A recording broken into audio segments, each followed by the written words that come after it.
Hi, my name is David Sawyer, and my presentation is on the Battle of Plymouth. The Battle of Plymouth was a battle fought during the American Civil War. The American Civil War was fought from April 12, 1861 to May 9, 1865, between the Southern states, which are in red, and the Union states, which are in orange.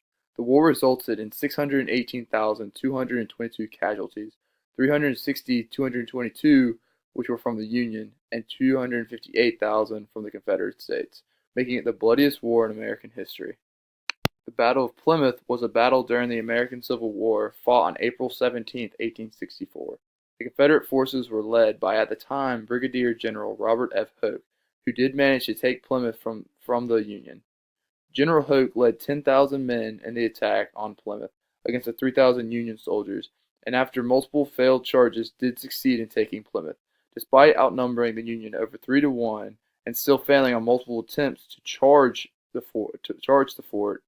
Hoke still received a lot of praise from newspapers and was promoted to the rank of Major General as a result of the battle.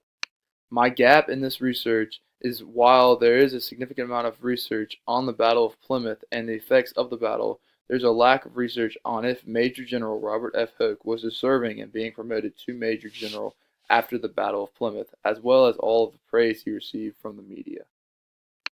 So that gap led me to my research question of, was Robert F. Hoke a Confederate Major General's victory at the Battle of Plymouth, an American Civil War battle fought in 1864, inflated to increase morale in the Confederate States?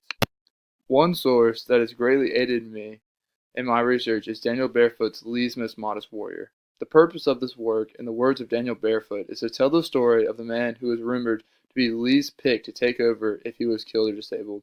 The research methods used to gather data was an evaluation study of academic literature and historical research of primary documents. Some findings in Barefoot's book I will use are a lot of newspapers detailing opinions of the battle at the time of 1864. Another source that has greatly aided me in my research is Jonathan Martin's Battle of Plymouth. The purpose of this article is to look in depth in the battle strategy used in Plymouth and the resources used by both sides. Research methods used by Martin were evaluation and historical research. Some key findings used in the article were the Confederate outnumbering the Union 3-1 and the CSS Albemarle defeating the two USS Miami and Southfield. My research methods, much like the articles I have studied, will include an evaluation study of academic literature on Hoke, as well as historical research of primary documents. And two primary documents that I will be using in my research is the Fayetteville Observer, a newspaper which covered the Battle of Plymouth in 1864 and gives a lot of great opinions of the battle at the time of the battle, and Hoke's personal memoirs, which have a lot of information on how Hoke felt about all the attention he got after the battle, as well as battle strategies and letters he wrote. Thank you so much for your time.